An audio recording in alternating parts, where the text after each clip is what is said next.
everybody. Welcome to the Abroaders Travel Podcast, your weekly meetup with thousands of entrepreneurs, hustlers, creators, nomads, ninjas, wanderers, and world changers, all seeking to build the skills and connections to live a life without borders.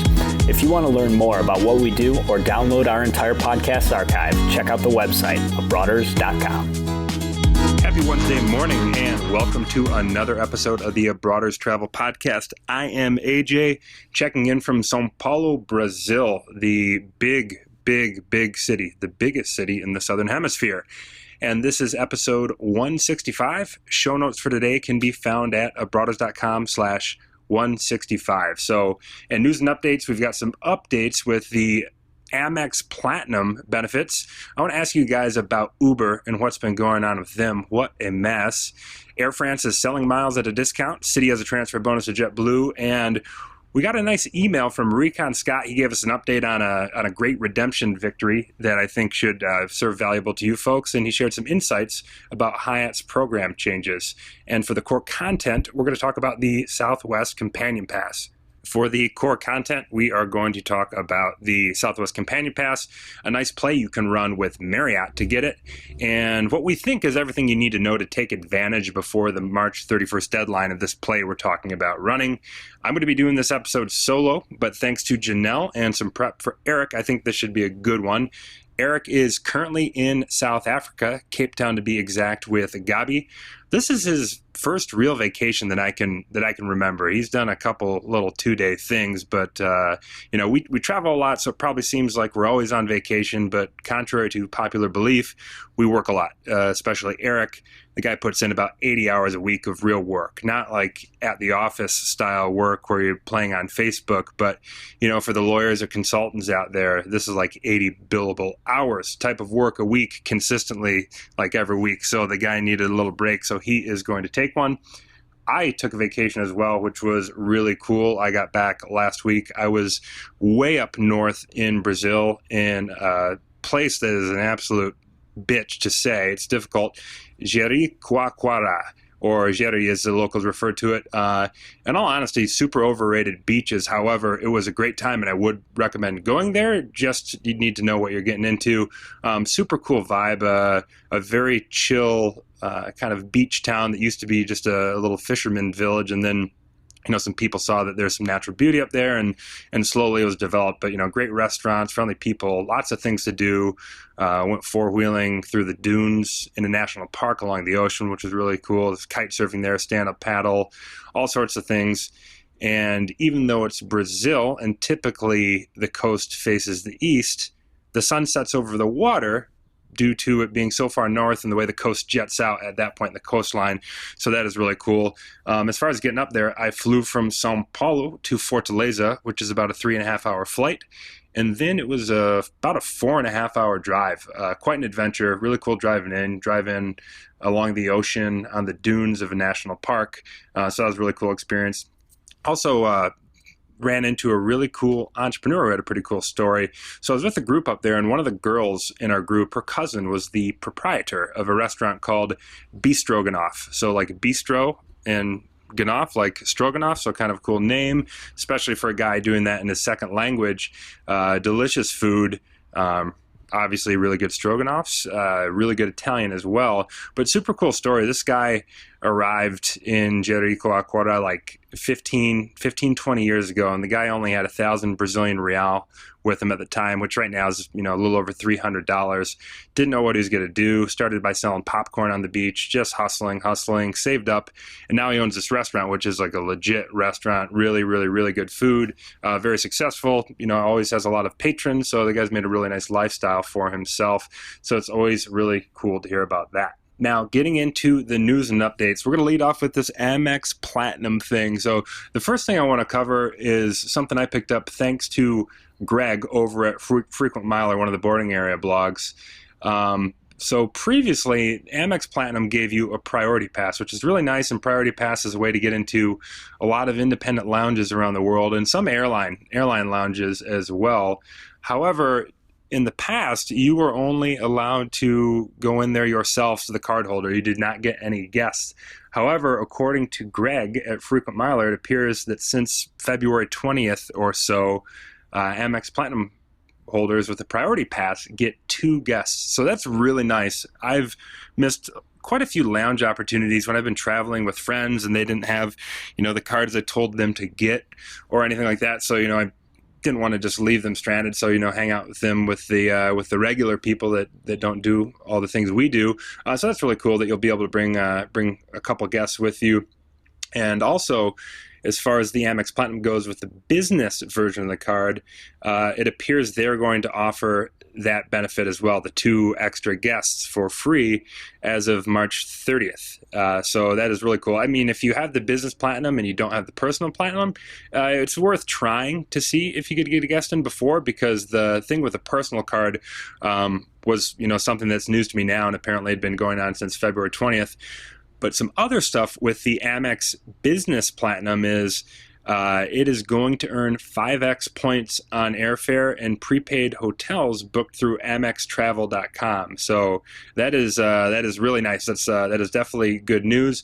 And they are also, for the Amex Business Platinum, they're rolling out some new benefits with that, and they're going to hold the line on the $450 annual fee. There are some people that were thinking it was going to go up as well. However, they're holding the line there, so that is good. Next thing we've got here is this Citi transfer bonus to JetBlue. So follow me on this for a second, because the way that Citi thank you points transfer to JetBlue is not the most straightforward thing, because there's 2 different transfer rates depending on the cards you have. So the status quo for this is you turn 1,000 Citi Thank You points into 800 True Blue points if you are a Citi Thank You Premier, Citi Prestige, and Citi Chairman card holder.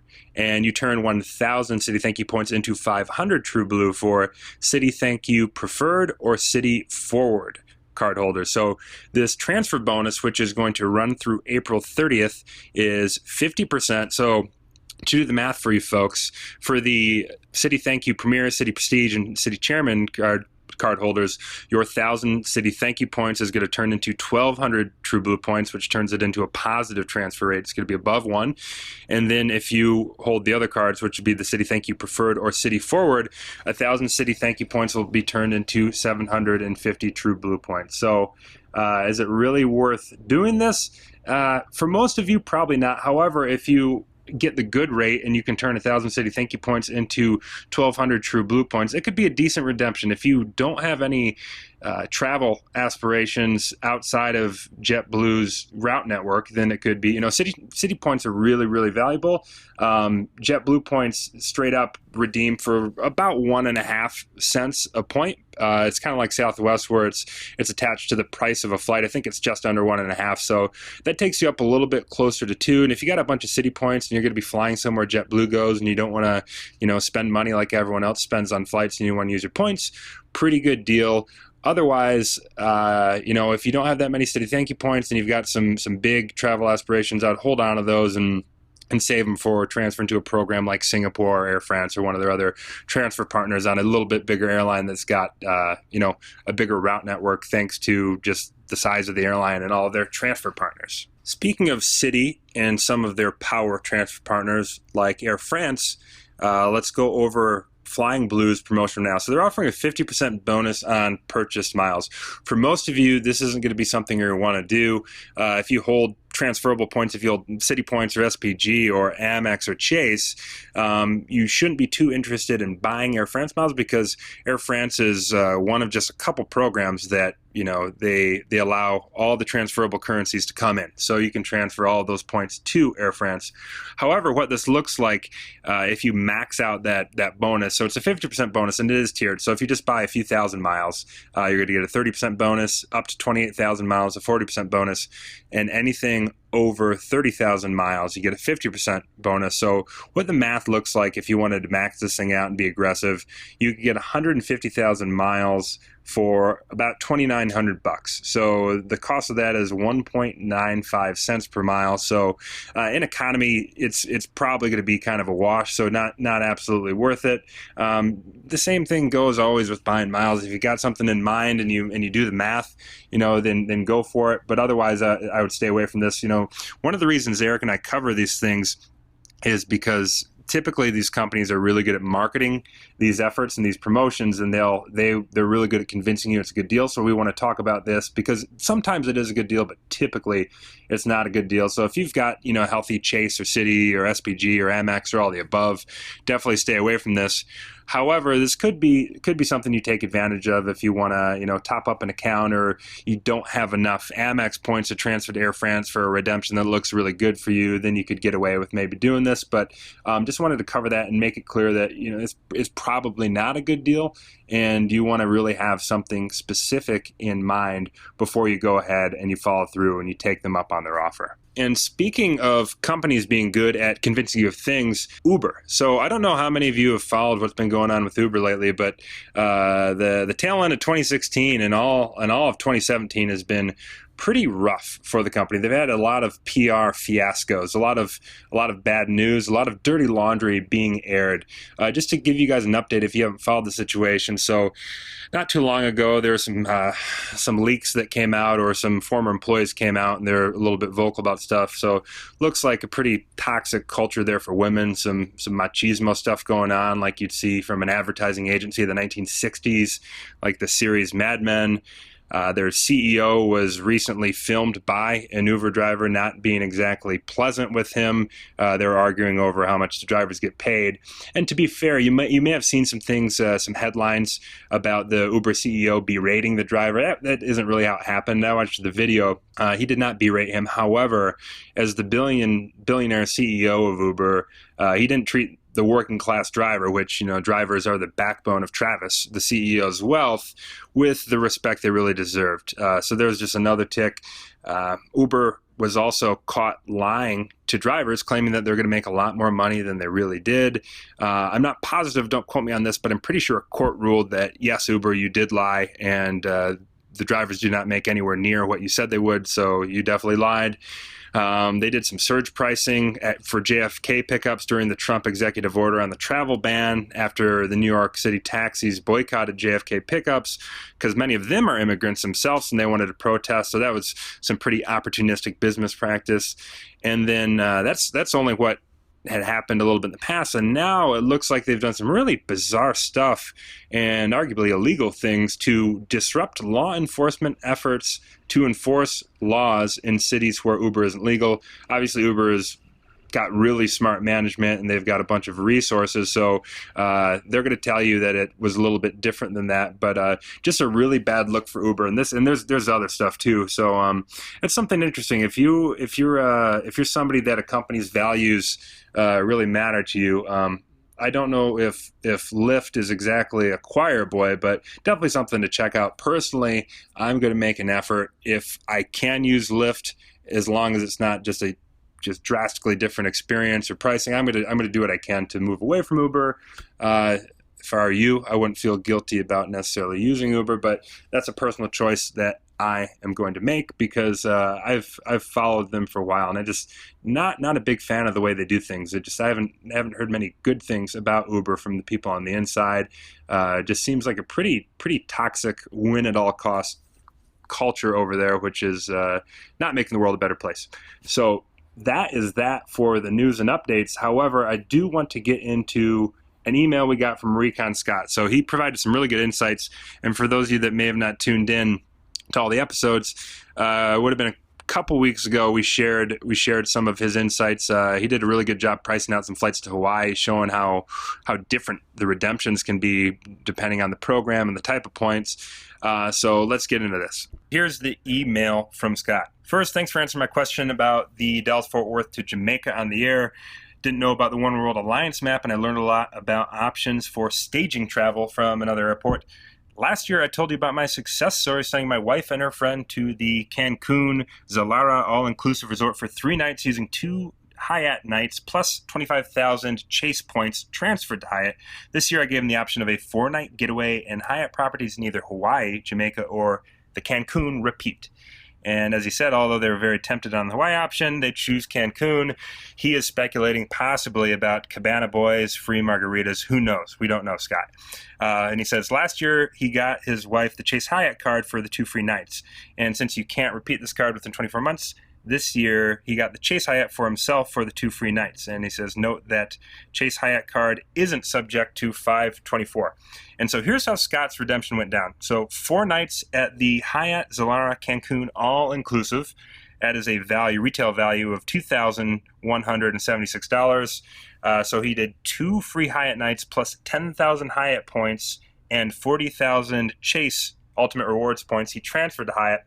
And then on the flight, he did 2 first-class tickets on American Airlines, $1,300 value with 65,000 Amex membership rewards points. And here are the lessons learned that he gave that I think could be useful for the people out there. So under the old Hyatt reward system, you couldn't use the free nights to book for another person. However, this changed on March 1st of 2017 with the new World of Hyatt reward system, as he says, with its confusing category names. Another thing is Chase authorized users do count against the 524. However, Chase doesn't require a social security number for authorized users, so as he says, it would be possible to authorize your cat as a user. Scott's not saying that you should do that, but that's something to note. So that if you do have somebody as an authorized user, that does count towards your 524. Amex Travel often runs specials which are 10% lower than the published airfares. And then also, Amex says that the 50% pay with points bonus on the Amex Business Platinum card may take 4 to 6 weeks to post. And in his experience, it just took 1 day. That's probably Amex just trying to underpromise and overdeliver.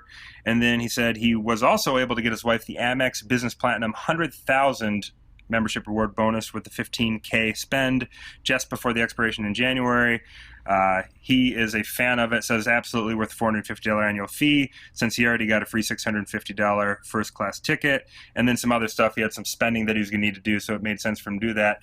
And then on a final note, he said 2 comparable coach tickets would have been 50,000 Amex membership rewards points. So that extra $15K was a no-brainer.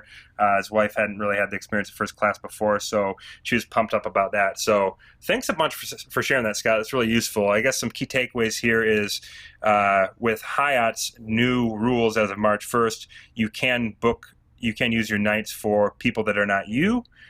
Chase authorized users do count against the 524. However, they don't require a social security number, so they can be, sounds like they're a little bit loose on who could actually be an authorized user. So all in all, Scott, brilliant job on that redemption. So over $2,000 value on the all-inclusive resort. And you did that using your free nights plus 10K Hyatt points plus 40,000 Chase points. So that's a super, super solid redemption there. And then 65,000 Amex points for a couple first class flights. Really good. $1,300 wouldn't have been a horrible deal to buy, but still really nice redemption all in all. Scott, bravo. And thank you for sharing that. Everyone out there, if you got any questions about redemptions, that's kind of how this started with Scott. Is he had a question about getting from Dallas to Jamaica, and we kind of ran him through some different options for staging and for some placements and positioning flights. So if anyone else has questions or wants to share some of their learnings from redemptions and being in the weeds like Scott was, send it along our way, and we will share it with the people. All right, now it is time for the core content. We're going to go over the Southwest Companion Pass, a really common topic in the world of using points to save on travel. So to break down the core content, I'm going to run you through some sections we're going to go over. So what is the Companion Pass with Southwest, and when can you use it? What are the rules that come with the pass? How can you earn the Companion Pass? Ways you cannot earn the Companion Pass. This is really important because you may think you're getting it, but you're not. Who can the Companion Pass benefit? And then we're going to talk about the Marriott Hotel transferring, which is a really nice play you can do. And then we're going to talk about planning on applications and when to earn your points correctly, because there's some rules on how long you get the Companion Pass for. And then we're going to get you guys set up because there is a deadline for this Marriott play, which is, I believe, March 31st. So getting into it, what is the Companion Pass? So if you earn 110,000 or more points on Southwest Airlines, you get the freedom of booking 2 tickets for the price of 1. So anytime you fly, you can add your companion. So if you buy a revenue ticket, you buy it, the old-fashioned way where you actually pay for it with money, you can add your companion for free. Or what is really cool and unusual with companion passes is if you book an award ticket, you can also get your companion the flight for free. However, you will need to pay for taxes and fees associated with the ticket. However, based on Southwest and the route map and where they go, typically that's going to be between $6 and $23 each way, which is a really good deal. So as far as the rules that come with the companion passes, you've got to earn these points within a single calendar year. So that's 110,000 points. Now, you don't need to actually hold on to the points. You don't need to, have a points balance of 110,000 to get the companion pass. You just need to simply earn 110,000 points within a calendar year. And another thing is, which is really good, and that's why timing of this thing matters quite a bit if you really want to max it out, is it's valid until December 31st of the following year. So if you earn the companion pass now or within the next couple months, you will have it until December 31st of 2018. So applying for it late in the year only gives you about a year, but I mean, it's still a really good deal. But getting it in the beginning of the year gets you almost 2 years of that. So like I said earlier, you can use the pass for award tickets and revenue tickets. It does not matter who books the flight, so as long as the frequent flyer account number is attached to the itinerary and there is an available seat for the flight, you can add your companion for free. You got to fly together, so you can't use a companion pass saying, I want to go to LA and so does my companion, but on different days. That's not how it works. So they got to fly with you. And then another thing, you can change your designated companion up to 3 times. So what that means is you can have 3 different companions. However, if you book any flights for a companion and then change that name, those tickets will be forfeited. So you want to make sure that you actually do your travel before you do the jockeying and changing of companions. So we talked roughly about how to earn the companion pass, but there are some caveats. So how you earn the pass is earning those 110,000 points in a calendar year by points from flying on 100 flights on Southwest, that's just a lot of flying. So I don't know if any of you out there would qualify for that. Any points earned from credit cards from Chase, and this includes the sign-up bonuses. So right now Southwest has, I believe, a couple credit cards. They've got the personal and the business Southwest card that they do with Chase. So the sign-up bonuses are in place. So for any of you out there that are good with math, at 50,000 points a pop, you're almost there, and including the minimum spend, you're about $6,000 of spending or 6,000 points away. Points earned from the Southwest Rapid Rewards shopping portal, points earned from a rental car agency that is with Southwest or Southwest Dining, and for a limited time, the points transferred from hotel programs such as Hyatt, Club Carlson, and Marriott, which we're going to talk about in a little bit because this is going to change. Now, like I said earlier, what is really important is the ways you cannot earn the pass. Let's make sure that you don't think you're getting it when you're not. So points transferred from Chase Ultimate Rewards account. So if you've hit up that Chase Sapphire Reserve 100K offer or the Inc. Preferred Business, you got some Chase points and you say, well, I can transfer Chase points to Southwest. Yes, you can, but you will not get credit for those as actually an earned point that qualifies for as a companion pass. Points transferred from other Southwest accounts do not work either. And then points earned in the previous calendar year. So that can be really tricky if you earn 109,000 points by December, and then you earn another 1,000 points in January. No, that does not work. And then after March 31st, the hotel transfers are not going to be in play as well. So that's the thing we're going to touch on later. Is there's a really nice option with Marriott. Now, the companion pass sounds like a great deal. Buy one, get one free, whether you use your points, whether you got Southwest points or Chase.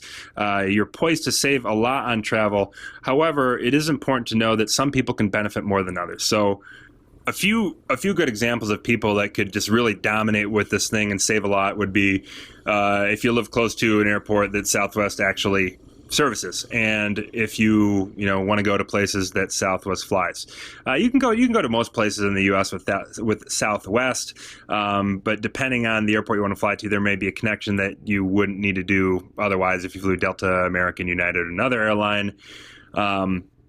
Families are poised to potentially save a lot. If you got a couple, if you got Mama Bear and Papa Bear that can both get the companion pass themselves, and then you have the little ones be companions, so you can potentially, if you play your cards right, if both of the adults in the family get the companion pass, you could have a couple kids flying for free as well. So buy 2, get 2 free. Then, a business traveler that travels a lot with your business partner, any small business owners out there that don't have the luxury of just cashing it on the corporate card where no one cares about how much you spend. So for the small business owners out there that actually have to do a lot of travel, if Southwest flies where you go, this would definitely be something that you'd want to look into as well. All right, now we've kind of covered the main bases on what is a companion pass, who can benefit from it, the ways that you can't earn it, the really attractive ways that you can. And speaking of really attractive ways that you can, Marriott has something called hotel and air packages. And so I guess the most simple way to put it is you can transfer Marriott points to Southwest, and then you can get your hotel stay and your flight taken care of. And now the beauty of this is not the fact that you get to transfer your Marriott points and stay somewhere for a few nights and get a flight. It's that you can get the companion pass doing this. So this is a great two birds with one stone thing. So as far as getting the companion pass, if you've got Marriott points and you want to use them to have a nice vacation and get this Southwest companion pass, it's going to take 270,000 Marriott points to be eligible to get the pass. So that'll give you 120,000 Southwest points, and that's going to give you a 7-night stay at a Category 1 through 5 hotel and your airfare. So just alone, that's a decent deal. But when you consider that you get the companion pass, that's a really good deal. And the fun does not stop there, because you don't need necessarily to be holding Marriott points right now in order to take advantage of this. So you could transfer 90,000 SPG points to do this if you wanted. So this is a great example of the power of understanding all the different transfers and transfer partners and promotions. So you can shapeshift 90,000 SPG points into 270,000 Marriott points, which will give you 7 nights stay plus a flight plus a companion pass on Southwest. So that's a really good deal. Some other ways you can get these points is you can apply for some Marriott cards. The personal and business cards are both offering 80,000 points after $3,000 spend in 90 days. Obviously, you can also stay at Marriott properties, but probably the easiest way to do this thing is if you got a boatload of Marriott points because you're a consultant or you do a lot of travel, or your family is very loyal to Marriott and you've accrued a bunch of points, or if you got those 90,000 SPG points. So when you think about it, that's a super good deal. For 90,000 SPG points, you get a flight and you get 7 nights, and you also get the privilege of buy one, get one free on Southwest through December 31st of 2018. If this is something that you're interested in, there's actually a very good blog post from thepointsguy.com written by Jason Steele, and it's titled Maximizing Your Marriott Hotel and Fly Packages. We'll link to this in the show notes, which are at broaders.com/165. So some notes that Janelle provided. A few things to keep in mind is you're going to want to plan out your applications and when you earn your points correctly. So if you make your purchases before the statement closes, your points will not post until your statement actually closes. So if your statement is from the 15th to the 16th of every month and you use your Southwest card, on the 20th of December, your account won't post those points until the 15th of January. So it's important to keep this in mind when applying for cards and making your purchase. You wouldn't want to earn half the points in one year and half the points in the other year, and then now you're not earning those points in the same calendar year like we talked about. The next thing is, as far as people that want to take advantage of this Marriott thing, whether they got a bunch of Marriott points or you got the SPG points you want to turn into Marriott points that you're going to turn into Southwest points, is you want to start your transfer ASAP, because this does end March 31st.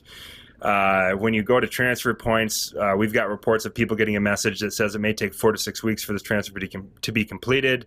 However, we've got a lot of reports from people saying this happens within 3 to 5 days. However, it's better to be safe than sorry, and you want to initiate the transfer as soon as possible, because then if for whatever reason the points don't post before, you don't want to be caught in limbo, and you don't want to have a lack of knowledge if you're actually going to be eligible for the companion pass. So my personal advice would be, if you're going to take this play, make your transfer as soon as you can, and then keep your eye on stuff. And if it doesn't post before March 31st, you're going to want to reach out to Southwest. And the way I would sell it, if they're giving you any guff on it, is, hey, these hotel and air packages that you guys do with Marriott are really cool. So I was really excited about that. And, I made the transfer, and then I, did the math and saw it was going to be 120,000 Southwest points. And then a friend pointed out, wow, man, that's like enough for the companion pass. And then I looked up to what this companion pass was, and it looked like a really cool thing that you guys offered. and just kind of sell them that way. So for all the people out there thinking about doing this, I think it's a really cool opportunity. But ultimately, personally, what I think it all comes down to is the Companion Pass, in theory, is amazing because it's buy one, get one free. If you got some Chase points or Southwest points, you're using points to get your flight and then your companion's flight. So you're essentially just paying for taxes and fees for anywhere you want to go on Southwest. But, do check out Southwest's route map, which airports they service, and if it's something that you would want to do, and if do some quick tablecloth math on how many flights realistically am I going to take, how much am I going to save, because if you do this Marriott thing through SPG, where you transfer your SPG points to Marriott and then to Southwest, 90,000 SPG points are super valuable because remember, you do get that bonus when you're transferring directly to airlines. So SPG points are super valuable, but if you're going to be doing some travel around the United States, the Caribbean, and Mexico, this is a super good deal. And for all the people out there, if this is something that you do take advantage of, let us know how it goes. Be curious to hear back from people. We've actually had a lot of Broaders folks in the past that have had success with the Companion Pass. We've got good reviews. As you can imagine, people didn't use it as much as they planned on, but they did use it, and they saved a lot of money doing it. So that is all for this week's episode. If you got any questions about the Companion Pass or how it may pertain to the way you'll take advantage of it, don't be shy to send aj@abroaders.com an email or eric@abroaders.com, and we'll do what we can to help you before March 31st, because that is the deadline to do this with the Marriott hotel transfer. The Southwest Companion Pass is still a thing, but this hotel transfer, this is only valid until March 31st. So that is all for today's episode. Once again, show notes at abroaders.com/165. Hey, Broaders, don't be shy. Hop over to the website and join our email list for exclusive travel hacking content.